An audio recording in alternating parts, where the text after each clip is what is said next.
Bon, allez, j'essaie de te suivre. Validation 01. Tu es mon ennemi juré. On va le prendre comme ça déjà.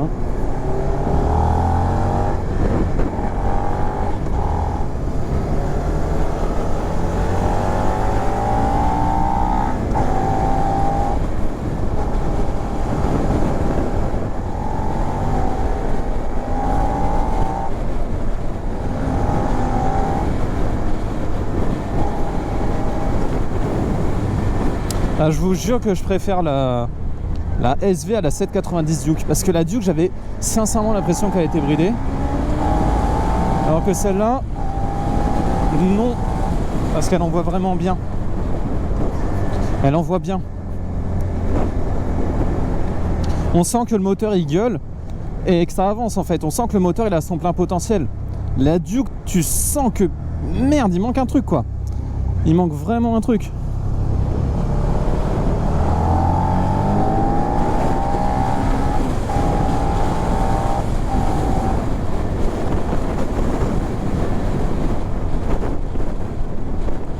Alors que je sais pas, celle-ci je préfère. Elle est plus naturelle. Après la Duke, les pneus ils étaient pas ouf non plus. La SV j'aime bien. Le moteur il se réveille au-dessus de je dirais 6000. Il fait un autre bruit.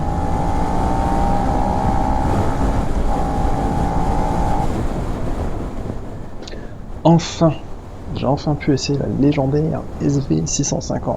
Dans un super cadre où j'ai vraiment pu profiter de la machine. Lors du passage de ma passerelle chez Yasimana au circuit de Montlhéry, la SV150 était l'une des motos que l'on pouvait essayer parmi 4 automotos. La GSX 750, la GSX 8S, la 790 et enfin notre bonne vieille SV650. Sans rien vous cacher, j'ai sauté sur l'Autrichienne dès que l'on a pu choisir une des motos. Pourquoi? Eh bien, comme beaucoup de motards, j'ai des a priori. Selon moi, mes petites idées reçues, la KTM 790 serait bien plus sympathique à rouler avec ses 20 chevaux supplémentaires. J'ai été déçu, très déçu de la 790. Et oui, pourquoi me direz-vous? Comment vous expliquer? Il manque vraiment quelque chose au moteur, je trouve. Tellement que j'ai la cruelle sensation qu'il était encore bridé. Pourtant, j'ai bien demandé et apparemment il était vraiment full.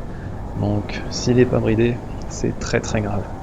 La moto dispose d'un couple plutôt sympa jusqu'à 5000, mais au-delà, extinction des feux, il n'y a plus rien à voir. Pardon? C'est pas ce que je demande d'une KTM vendue à plus de 9000 €. Donc ce moteur n'a pas de regain dans les tours, comme si un bridage était encore présent, je vous jure que c'est véridique. La gestion des gaz électroniques manque de feeling, le bruit moteur n'est pas réjouissant, et cerise sur le gâteau, de la fumée de la culasse sortait lors du premier allumage le matin. Bref, j'ai vraiment pas été conquis par cette moto alors que je partais d'un bon a priori. J'ai largement eu plus de sensations avec un 690 Duke de 2008 trouvable pour 2 fois moins cher. En bref, circulez. Si vous voulez une Duke bicylindre, ce sera vers la 890 qu'il faudra aller voir après votre A2. Maintenant, revenons vers notre SV650. Première impression, c'est quoi ce guidon? Tout comme la Z650 que j'ai précédemment essayé, le guidon a cette fâcheuse tendance à vouloir venir vous faire un câlin. C'est pas négatif, hein. Ça m'a juste demandé un temps d'adaptation par rapport à ma Versys, donc d'un ou deux tours et puis c'est reparti. J'ai aussi rapidement perdu la mauvaise habitude de prendre la poignée à la base, comme me l'avait instruit mon moniteur lors de mon permis à dos. On a une bien meilleure feeling en prenant le guidon un peu plus sur les extrémités, ça permet un pilotage plus simple. Ensuite, le feeling du moteur. Eh bien, soyons clairs, à mes yeux, ce vieux moteur est incomparable et clairement bien plus agréable que celui de la 790, ou même de ma Versys, faut bien l'avouer. Il est beaucoup plus rond, plus rigolo, plus coupleux, et délivrant une chouette mélodie dès les 6000 tours minutes. Un son enjoué et s'extirpe des entrailles de ce bicylindre et il donne tout ce qu'il a du début à la fin du compteur. C'est expressif, c'est rond et je dirais même que c'est affectueux. Je me disais dans ma tête pendant que je le pilotais, allez petite SV, donne tout ce que t'as. Alors que la Katoche c'était plutôt, mais attends, c'est tout ce que t'as là, sérieux? Quant au châssis, il est simple, il est sain. Ce n'est pas un scalpel mais sera parfait pour apprendre les bases du pilotage pour un novice comme moi. Je me suis tout de suite senti en confiance et j'ai tout de suite pris du plaisir à l'emmener et je suis certain que j'aurais adoré apprendre et repousser mes limites avec cette moto. Ma plus grosse appréhension était le freinage, mais finalement ce n'est pas si mal. On est loin du freinage de la 790 mais ça reste correct et surtout dosable. En bref, la SV650 est comme je l'imaginais, une moto saine, une valeur sûre, pour qui cherche une moto à taille humaine permettant de s'amuser sereinement avec l'un des moteurs les plus fiables, si ce n'est le plus fiable du marché.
J'adore la SV. Les gens, je vous jure que j'adore cette moto.